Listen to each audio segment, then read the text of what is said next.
مدینہ منورہ جانے والے کس ادب کے ساتھ طریقے کے ساتھ وہ بارگاہ رسالت میں حاضری دیں، تو کون سے ایسے ادب ان کو ملحوظ خاطر رکھنے چاہیے، اس حوالے سے رہنمائی فرمائیں۔ سب سے پہلے تو یہ کہ جب آپ مکے مدینے دونوں سفر اختیار کر رہے ہوں تو اس پر اللہ پاک کا شکر ادا کریں کہ اللہ پاک نے یہ بہت بڑی نعمت آپ کو عطا فرمائی ہے، اور جتنے بھی گناہ ہیں اس سے آپ توبہ کریں، جو قرض آپ کے اوپر ہے، حقوق العباد آپ کے اوپر ہیں، اسے ادا کریں، اور بالکل ایک سعادت سمجھتے ہوئے آپ حرمین طیبین کا سفر اختیار کریں۔ مدینہ منورہ بالخصوص جب آپ پہنچیں تو وہاں بنیادی نیت آپ کی یہ ہونی چاہیے کہ میں نبی پاک صلی اللہ علیہ وسلم کی بارگاہ میں حاضر ہو رہا ہوں۔ آپ یہاں تک اندازہ لگائیں کہ بعض علماء نے یہ ارشاد فرمایا کہ وہ یہ بھی نیت نہیں کرے گا کہ میں مسجد نبوی علی صاحبہ الصلاۃ والسلام میں حاضر ہو رہا ہوں۔ اس کی بنیادی نیت، اب یہاں دو طرح کے الفاظ ہیں، ایک یہ ہے کہ وہ نبی پاک صلی اللہ علیہ وسلم کی قبر انور کی زیارت کے لیے آ رہا ہے، اور بعض علماء نے بالخصوص مالکیہ جو علماء ہیں انہوں نے یہ فرمایا کہ وہ یہ نیت کرے گا کہ میں حضور پاک صلی اللہ علیہ وسلم کی بارگاہ میں حاضر ہو رہا ہوں، ٹھیک ہے، کیونکہ آپ کی جو دنیا سے تشریف آوری کے بعد زندگی ہے وہ دنیاوی زندگی ہی کی طرح ہے، تو یہ نیت رکھ کے وہ مدینہ منورہ جائے گا کہ میں نبی پاک صلی اللہ تعالیٰ علیہ وآلہ وسلم کی بارگاہ میں حاضر ہو رہا ہوں۔ اور پھر نبی پاک صلی اللہ علیہ وسلم کے اس انداز کو اپنے پیش نظر رکھے۔ قاضی ضیاء المکی رحمۃ اللہ تعالیٰ علیہ اپنی کتاب البحر العمیق میں ایک حدیث مبارکہ ایک روایت لے کر آئے ہیں کہ نبی پاک صلی اللہ تعالیٰ علیہ وآلہ وسلم جیسے جیسے مدینہ منورہ کے قریب ہوتے جاتے آپ کا کھلا ہوا مبارک چہرہ اور کھلنا شروع ہوتا تھا، خوشی کے آثار اس میں بڑھتے تھے۔ اسی لیے علماء نے فرمایا کہ جیسے جیسے مدینے کے قریب ہوتا جا رہا ہو اس کا ذوق بڑھتا جائے۔ اب یہ سارا اس صورت میں ہوگا کہ آپ کو ایک تو خاموشی اختیار کرنا ہوگی، فضول جو آپ عادت ہوگی بولنے کی اسے ترک کرنا پڑے گا، پھر اس کے بعد آپ نعتیں سنیں، جو خوشگلو اچھی آواز والے نعت خواں ہیں ان کی آواز میں آپ مدینہ منورہ سے متعلق نعتیں سنیں۔ پھر جب مدینہ منورہ پہنچیں تو بالکل اطمینان کے ساتھ نیا لباس پہن کر، غسل کر کے، عطر لگا کر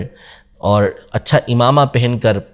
نبی پاک صلی اللہ تعالیٰ علیہ وآلہ وسلم کی بارگاہ میں حاضر ہونے کی نیت سے مسجد نبوی علی صاحبہ الصلاۃ والسلام کی طرف جائیں،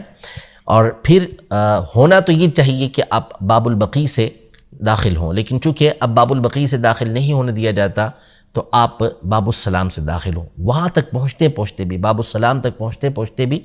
آپ کے دل میں ایک ذوق ہو، شوق ہو کہ آپ نبی پاک صلی اللہ علیہ وسلم کی بارگاہ میں حاضر ہو رہے ہیں۔ پھر اس کے بعد جب آپ مسجد نبوی علی صاحبہ الصلاۃ والسلام میں داخل ہونے لگیں تو سیدھا قدم اندر داخل کریں، اعتکاف کی نیت کریں۔ بڑی خوبصورت مسجد نبوی علی صاحبہ الصلاۃ والسلام بنی ہوئی ہے، اس کا ایک جانب جو ہے وہ قدیم جو فن تعمیر ہے اس کا شاہکار ہے،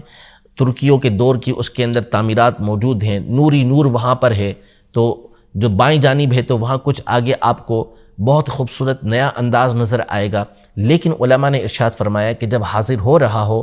تو اس وقت مسجد نبوی علی صاحبہ الصلاۃ والسلام کے نقش و نگار کو، اس کے ڈیزائن کو بھی نہ دیکھے، بلکہ سیدھا نبی پاک صلی اللہ علیہ وسلم کی بارگاہ کی طرف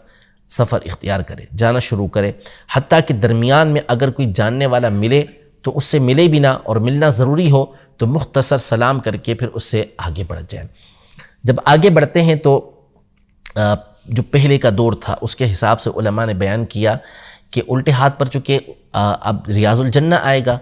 تو اس وقت کوئی اتنا مسئلہ نہیں ہوتا تھا، تو وہ یہ تھا کہ یوں بیان کیا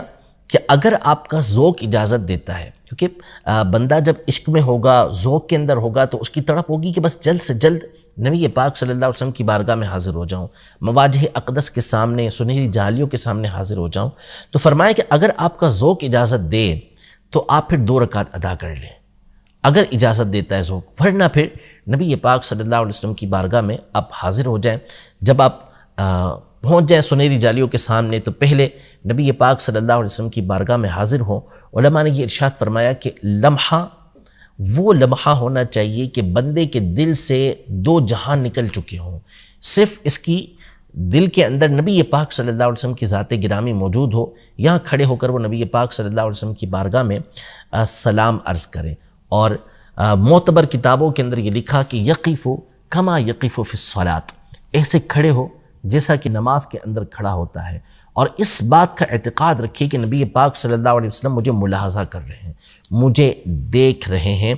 اور یہ اعتقاد رکھیے کہ آپ علیہ السلام کی زندگی اب بھی ویسی ہی ہے جیسا کہ دنیا سے پردہ فرمانے سے پہلے تھی۔ پھر جو اس کو وقت میسر ہو، جتنا وقت مل سکے،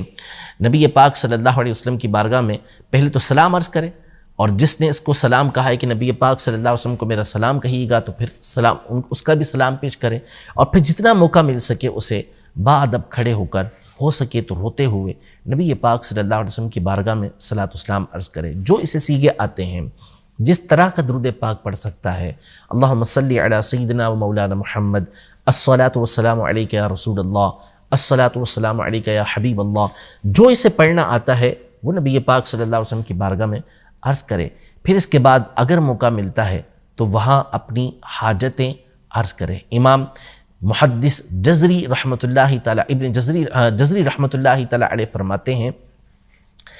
کہ یہ وہ مقام ہے کہ اگر یہاں دعائیں قبول نہیں ہوں گی تو دعائیں قبول کہاں پر ہوں گی؟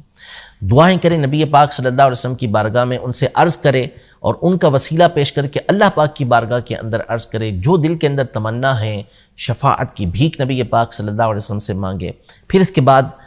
جو شیخین کریمین ہیں، حضرت ابوبکر صدیق رضی اللہ تعالیٰ عنہ کا جو مزار مبارک کے ساتھ ہی ہے، وہاں پہ کھڑے ہو کے ان کو سلام پیش کرے۔ پھر حضرت عمر رضی اللہ تعالیٰ عنہ کو سلام عرض کرے، پھر دونوں کے درمیان میں کھڑے ہو کے دونوں کو سلام عرض کرے، پھر نبی پاک صلی اللہ علیہ وسلم کو سلام عرض کر کے حتی الامکان کوشش کر کے الٹے قدموں یہ باب البقیع سے باہر کی طرف آپ آ جائیں، اور جاتے جاتے بھی جتنا ہو سکے درود و سلام پڑھتے رہیں، مڑ مڑ کے۔ اگر موقع نہیں ملتا کہ آپ جو ہے وہ